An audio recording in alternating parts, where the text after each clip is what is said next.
बिस्मिल्लाहिर्रहमानिर्रहीम। अस्सलाम वालेकुम नादरीन, आप यूट्यूब चैनल देख रहे हैं। मैं इमरान खान हूँ।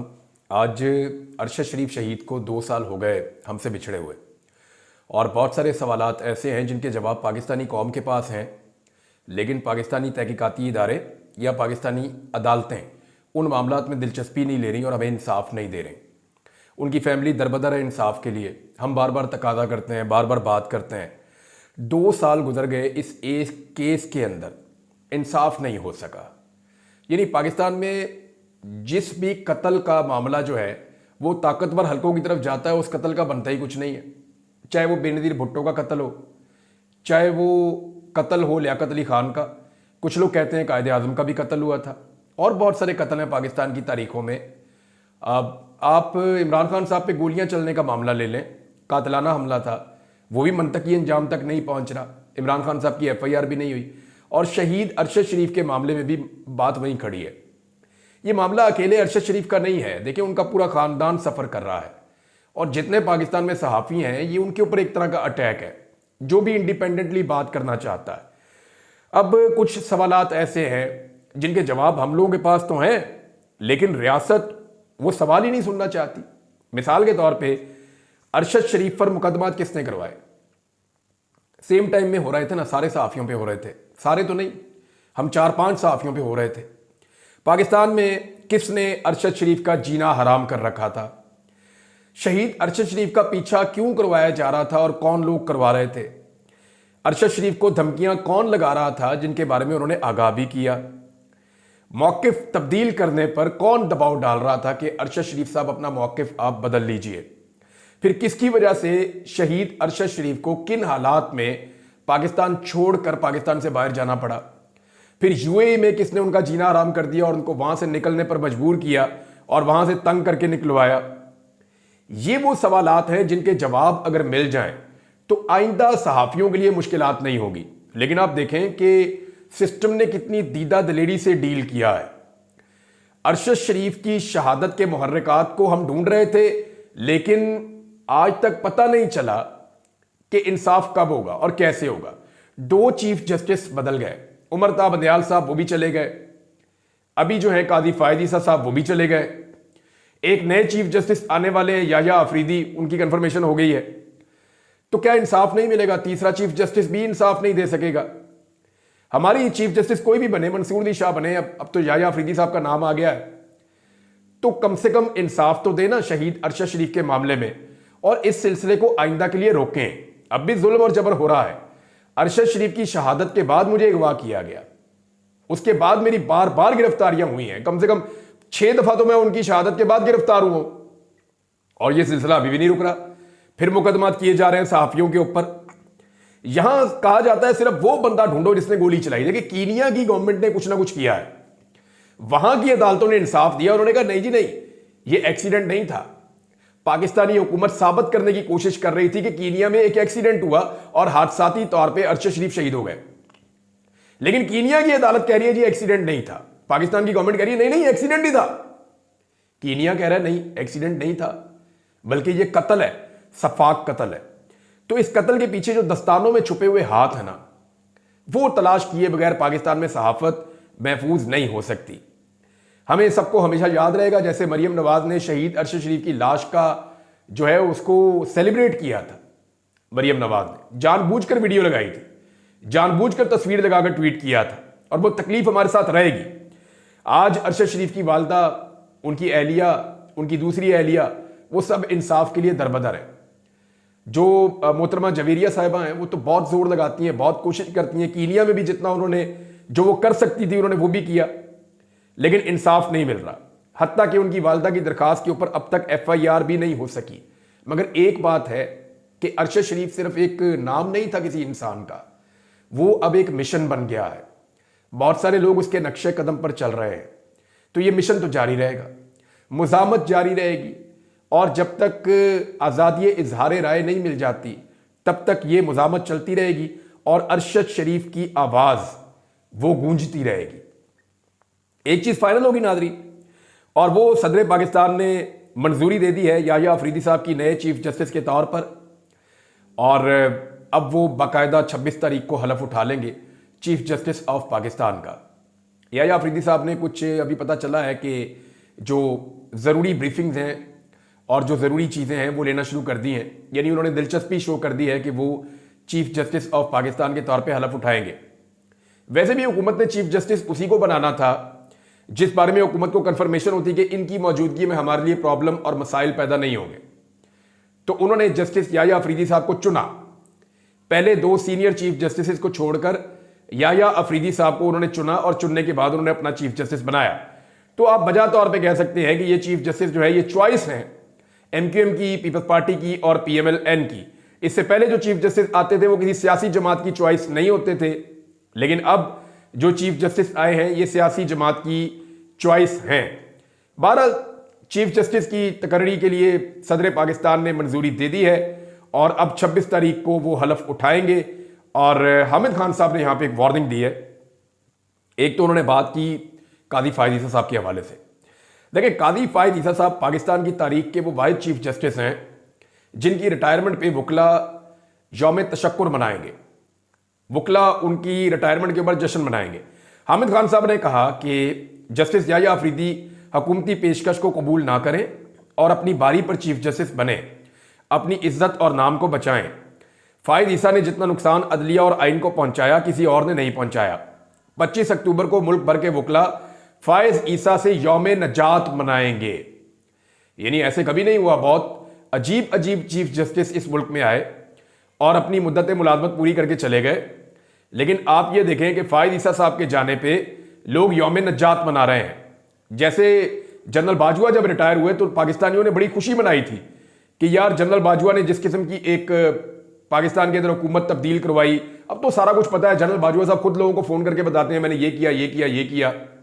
तो जो कुछ भी जनरल बाजवा साहब ने किया था उसके बाद लोगों ने सुख का सांस लिया था और उनकी रिटायरमेंट के ऊपर लोग खुश हुए थे। तो इसी तरह अब कादी फायद ईसा साहब ने अपने इदारे के साथ वही किया है और हामिद खान साहब कह रहे हैं कि 25 अक्टूबर को मुल्क भर के वकला यौम निजात मनाएंगे। ये लाहौर हाईकोर्ट बार में उन्होंने प्रेस कॉन्फ्रेंस की और बहुत सारे और सहाफ़ी भी हैं, वो भी ये मुतालबा कर रहे हैं कि याह्या अफरीदी साहब आप बहुत अच्छे जज हैं, आप अपनी बारी पर चीफ जस्टिस बने, आप इस पेशकश को कबूल मत करें और अपनी इज्जत और अपना नाम बचाएं। और तीसरे नंबर के जज को चीफ जस्टिस बनाने का मकसद यह है कि अदलिया को आपस में लड़ा दिया जाए। हुकूमत की कोशिश यह है कि जो पहले 2 जजेस हैं वो जब सुपरसीड हो गए हैं तो वो फिर रिजाइन कर दें, वो अपने ओहदों पर ना रहें। लेकिन मेरे ख्याल में किसी भी जज अगर इस्तीफा देना ना तो फिर ज्यादा जज दें, फिर 10-12 जजेस को इस्तीफा देना चाहिए। फिर हाई कोर्ट्स के अंदर, सुप्रीम कोर्ट के अंदर हर तरफ से इस्तीफे आने चाहिए ताकि अगर दबाव डालना है इस्तीफों के जरिए से तो फिर भरपूर दबाव डाला जाए और फिर तहरीक चलाई जाए, पूरी कंपेन खड़ी की जाए जैसे इफ्तिखार चौधरी के लिए हुई थी। लेकिन अगर 2 जजों ने या 4 जजों ने इस्तीफा देकर बाहर होना तो हुकूमत के लिए तो बड़ा अच्छा शुगून है। हुकूमत कहेगी कि ठीक है ये बाहर हो गए, हम 4 जज अपनी मर्जी के और ले आते हैं, पूरी सुप्रीम कोर्ट पे उनका कंट्रोल हो जाएगा। तो ये जो है हुकूमत के लिए अच्छा हो जाएगा। अगर तो इस्तीफे देने से इस हुकूमत को चैलेंज किया जा सकता है और इंसाफ के लिए खड़े हुआ जा सकता है। यानी मंसूर अली शाह साहब का एक स्टेटमेंट भी मार्केट में आया हुआ था, तो वो ये कह रहे थे कि अल्लाह बेहतर करेगा और वो अल्लाह ताला पे डाल रहे थे सारा मामला कि रब बेहतर करेगा। तो मैं वैसे आपको कहता हूं अल्लाह ताला भी उनकी मदद करता है जो अपनी मदद आप करते हैं। अल्लाह ताला कभी उसकी मदद नहीं करता जो अपनी मदद खुद नहीं करता। मैं एक मूवी देख रहा था, उसमें एक वो डायलॉग था मूवी में, काफ़ी पुरानी बात है लेकिन मुझे वो याद रह गया। तो उसमें वो एक आदमी कहता है कि जी आप ऊपर वाले के भरोसे मत बैठे रहें, हो सकता है कि वो आपके भरोसे बैठा हो। यानी आप कुछ हरकत करेंगे तो उसमें बरकत होगी ना। ऐसा तो मुमकिन नहीं है कि आप बैठे रहें और खुद ही फसल लग भी जाए, पक भी जाए, उसका वो उतर भी जाए, उसके बाद उसका जो है वो आटा भी बन जाए, आटा बनने के बाद वो गूंदा भी जाए, वो रोटी पक के आपके सामने आटों पे आ जाए। ऐसा तो नहीं होगा ना।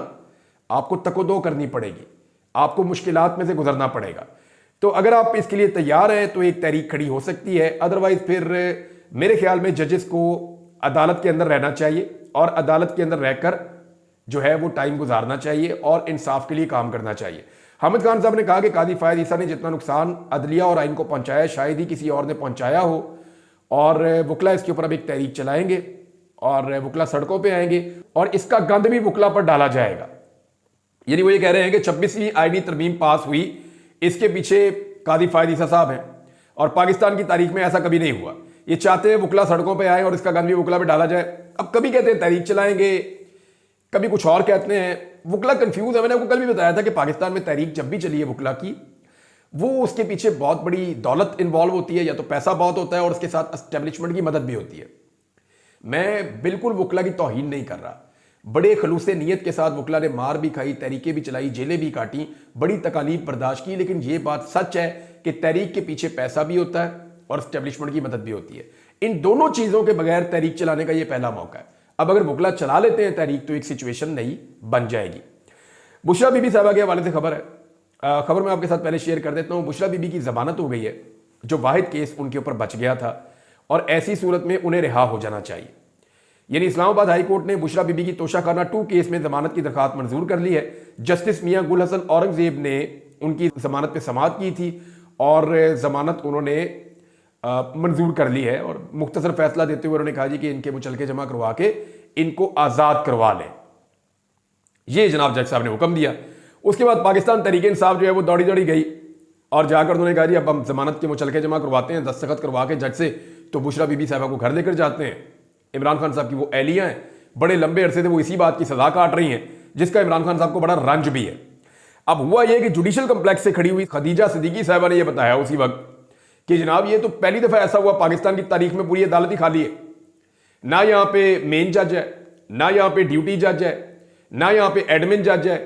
जिस जज के पास जाते हैं जज अवेलेबल नहीं है, दूसरी अदालत में गए वहां भी पता चला कि इनके पास इख्तियार ही नहीं, तो जानबूझकर बुशरा बीबी को अंदर रखा गया। इस पे पाकिस्तान तहरीक इंसाफ ने एक स्टेटमेंट जारी किया है, वो मैं आपको पढ़ के बता देता हूं। तहरीक इंसाफ कहती है जी इस्लामाबाद हाई कोर्ट ने इमरान खान की एहलिया बुशरा बीबी को फौरी रिहा करने का हुक्म दे दिया। लाहौर हाई कोर्ट ने इस बात की तस्दीक भी कर दी है कि उनके खिलाफ कोई और जेर इल्तवा मुकदमा नहीं है, लेकिन इस फस्तायत वाली हुकूमत ने अपनी इंतकामी मुहिम को जारी रखते हुए मासूम खातून को बिला वजह अडयाला जेल में कैद रखने के लिए एक और झूठी और बेबुनियाद FIR घड़ने का मंसूबा बना लिया है। फौजी हमायत याफ्ता मुसल्लत हुकूमत रुसवाई की निचली तरीन सतह पर जा चुकी है। वकला के मुताबिक बुशरा बीबी की इस्लामाबाद हाई कोर्ट से जमानत मंजूर होने के बाद जमानती मुचलके जमा करवाने और रिहाई के अहकामात पर दस्तखत कराने के लिए ट्रायल कोर्ट गए। ताहम अमले ने इन्हें बताया कि जज साहब जनाजे में शिरकत के लिए सुबह 11 बजे से रवाना हो चुके हैं। इसके बाद उन्होंने ड्यूटी जज की अदालत से रुजू किया तो वहां पे भी जवाब एक और मिल गया। अब उन्होंने FIA की तीसरी खुसूसी अदालत में मुकदमा चलाया, वहां पे गए, हर तरफ जाके जहां जहां वो जाते थे पता चला जज मौजूद ही नहीं है। और फिर उसके बाद उन्होंने इस्लामाबाद वेस्ट सेशन कोर्ट का रुख किया, जहां अमले ने उन्हें बताया कि अदालत जो पहले ड्यूटी रोस्टर पर थी अब रिहाई के ऑर्डर पर दस्तखत करने का इख्तियार ही नहीं रखती, जिसके बायस आज बुशरा बीबी की रिहाई मुमकिन नहीं हो सकी है। अब वो कह रहे हैं 1.5 साल से सबूत कोई नहीं, उन पर मुकदमा चल रहे हैं, तो पाकिस्तान तहरीक इंसाफ ने इसके ऊपर काफी शोर मचाया। पाकिस्तान तहरीक इंसाफ की जो कोर कमेटी है उन्होंने आईनी तरमीम के हवाले से मामला अदालत में चैलेंज करने का फैसला भी किया है, और इस मामले को अदालत में चैलेंज करने के लिए उन्होंने जो लीगल टीम है पाकिस्तान तहरीक इंसाफ की उनके हवाले कर दिया ये सारा मामला। और पाकिस्तान तहरीक इंसाफ ये चाहती है कि इस मामले को जो है कानूनी सतह पे भी चैलेंज किया जाए और इसके इम्कानात का जायजा लिया जाए कि इसमें कामयाबी कितनी हो सकती है। जो कोर कमेटी का एलामिया है उसमें बताया गया कि नामुकम्मल ऐवान है, यानी सेनेट भी नामुकम्मल है और कौमी असम्बली भी नामुकम्मल है, और आईनी तरमीम की जबर फस्तायत और हॉर्स ट्रेडिंग के जरिए जैसे जो काले हथकंडे हैं उनके जरिए जो आईनी तरमीम मंजूर की गई है उसकी वो कह रहे हैं जी हम शदीद अल्फाज में मुजम्मत करते हैं। और स्याह आईनी तरमीम के बाद चीफ जस्टिस की नामजदगी के लिए पार्लिमानी कमेटी के खुसूसी इजलास के बाइकआउट के फैसले की भी कोर कमेटी ने तौसीक की है, और इस पर सियासी कमेटी को खराज तहसीन पेश किया कि जनाब ये काम आपने बिल्कुल ठीक किया है। बहरहाल बाकी इंतजार पंजूता साहब के हवाले से आवाज़ उठाई गई, इमरान खान साहब की बहनों के हवाले से आवाज़ उठाई गई, आजम सवाती के हवाले से आवाज़ उठाई गई, और यह कहा गया कि यह ज्यादती कर रही है हुकूमत, और इन सब को जनाब जो है वो बंद करके रखा हुआ है। कोर कमेटी का इजलास हफ्तावार बुनियादों पर जुम्मतुल मुबारक के रोज मुनक्कद करने पर इत्तफाक भी हो गया कि हर जुम्मे को कोर कमेटी का इजलास होगा, और सियासी कमेटी हफ्ते में 2 मरतबा पीर को और बुध के दिन अपने इजलास मुनक्कद किया करेगी, यानी पीर को, बुध को और जुम्मे को, इन 3 दिनों में एक्टिविटी हुआ करेगी। और उसके अलावा जो है वो फिर हफ्ता एतवार छुट्टी, फिर पीर और फिर बुध और फिर जुमा, इस तरह पाकिस्तान तहरीक इंसाफ की क़यादत इकट्ठी होकर बैठा करेगी। पाकिस्तान तहरीक इंसाफ ने अपने 4 बंदों को शोकाज नोटिस जारी कर दिए हैं। इसमें मैं आपको कुछ बताना चाहता हूं। नंबर 1 तो अपने ज़हन में रखें कि ये 4 लोग कौन हैं, इनके नाम मैं आपके सामने रख देता हूं। जैन कुरैशी सबसे पहले, ब्रिगेडियर असलम घुम्मन, मिकदाद अली खान और रियाज फतेहाना, ये 4 लोग इसमें शामिल हैं। अब देखें, मैं सिर्फ आज ज़ैन कुरैशी पे बात करूंगा। शाह महमूद कुरैशी के बारे में ये बड़ा क्लियर है। इस वक्त अगर कोई शख्स सबसे ज्यादा तकलीफ बर्दाश्त कर रहा है ना, तो वो शाह महमूद कुरैशी है। उनको डबल बोझ है। वो लगभग 7 साल से खुद जेल में तकलीफ बर्दाश्त कर रहे हैं। कहां एक गद्दी नशीन मखदूम जिनके लोग हाथ चूमते हैं, वो उनकी एक खास किस्म की जिंदगी होती है। आप उससे इत्तफाक करें या इख्तलाफ करें, मुझे वैसे ये पसंद नहीं है। लोग आते हैं, वो हाथ चूमते हैं, पाँव पकड़ते हैं, घुटनों को हाथ लगाते हैं और बगैर कोई काम किए लोग पैसे भी डालते हैं, देते हैं, तो वो नामुनासिब मुझे लगता है ये तरीकाकार। वो पैसा किसी अच्छे मकसद में लोग इस्तेमाल करें, गरीबों के लिए इस्तेमाल करें, मस्कीनों के लिए इस्तेमाल करें, फलाह बहबूद के लिए इस्तेमाल करें, तो बड़ी अच्छी बात है। लेकिन अगर वो पैसा किसी की जेब में जाता है तो वो गलत है।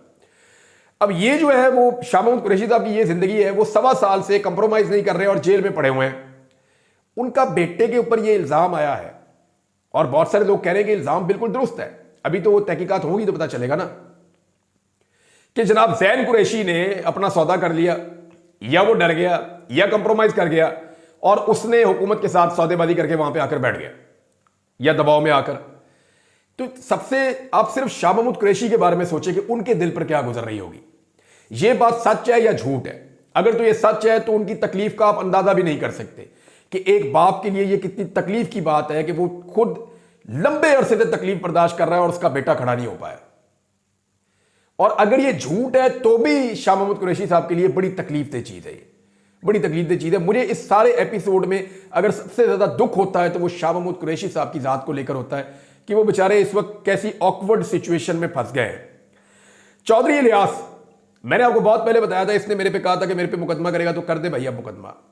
मैंने कहा था चौधरी इलियास को कि आप बिक चुके हैं, आपने काफ लीग को दिया है बयान अल्फी लिखकर खुद से, और आप डील करके पाकिस्तान आए थे और अब आप वोट भी उनके हक में डालेंगे। लेकिन फिर बाद में इन्होंने कहा जी मैं नहीं डालूंगा, फिर ये जर्मनी चले गए। लेकिन जब थोड़ा सा दबाव पड़ा तो ये पाकिस्तान वापस आ गए। आके इन्होंने जिस पार्टी को ज्वाइन किया हुआ था उसी पार्टी के साथ मिलकर इन्होंने वोट डाल दिया आईनी तरमीम के हक में। अब जो वहां पे पाकिस्तान तहरीके इंसाफ के नौजवान हैं, ये उनके ऊपर गुस्सा उतार रहे हैं। यानी इलियास चौधरी साहब का सारा गुस्सा जो है ना वो कमजोर पे उतरता है। उसका नाम नहीं लेंगे जिसने इनको बार बार अगवा किया, उसके बारे में नहीं बताएंगे जो जर्मनी से इनको घसीट के लाया, उसका नहीं बताएंगे जो लाहौर में इनके प्लाजे गिरा रहा था जिसकी वजह से ये वापस आए। अब जो है वो सराय आलमगीर में जो नौजवान हैं जो इनके बारे में आवाज उठा रहे हैं और ये बता रहे हैं कि जनाब लोटा बन चुके हैं, और इन्होंने पहले कुरान मजीद पे हलफ लिया था। कुरान मजीद पर हलफ लेकर तहरीके इंसाफ से मुनरिफ होने वाले रुकन चौधरी इलियास पर तनकीद करने वाले इंसाफ यूथ विंग के वहां के जो सीनियर नायब सदर हैं जेबी राजपूत और राजा शाहजेब, इनके अहले खाना को चौधरी इलियास की तरफ से संगीन नताइज और कत्ल की धमकियां दी गई हैं पाकिस्तान तहरीके इंसाफ के बकौल। और यह भी कहा जा रहा है कि उनके घरों पे और जहां पे वो मौजूद हो सकते हैं वहां पे उनके रिश्तेदारों पे छापे मारे जा रहे हैं और इनके चाचा राजा इदरीस को गिरफ्तार करके भी साथ ले गए हैं। तो चौधरी इलियास साहब छोड़े, दफा करें यार, सियासत आपका काम ही नहीं है। आप नहीं खड़े हो सके, इसका गुस्सा इन नौजवानों से क्यों आप ले रहे हैं इसका बदला? अब पाकिस्तान तहरीके इंसाफ ने आपको कभी टिकट नहीं देना तो आपको इस जमात में इज्जत की जरूरत क्या है? पूरे पाकिस्तान में आपके इश्तिहार छप गए। अब इन नौजवानों पे गुस्सा क्यों उतार रहे हैं? खड़े आप नहीं हो पाए, गुस्सा आप इन नौजवानों पे निकाल रहे हैं। कुछ और चीजें आपके साथ शेयर करता हूं लेकिन अगले वीलॉग में। नाज़रीन, तब तक के लिए इतने अपना ख्याल रखिएगा, अपने इस चैनल का भी। अल्लाह हाफिज।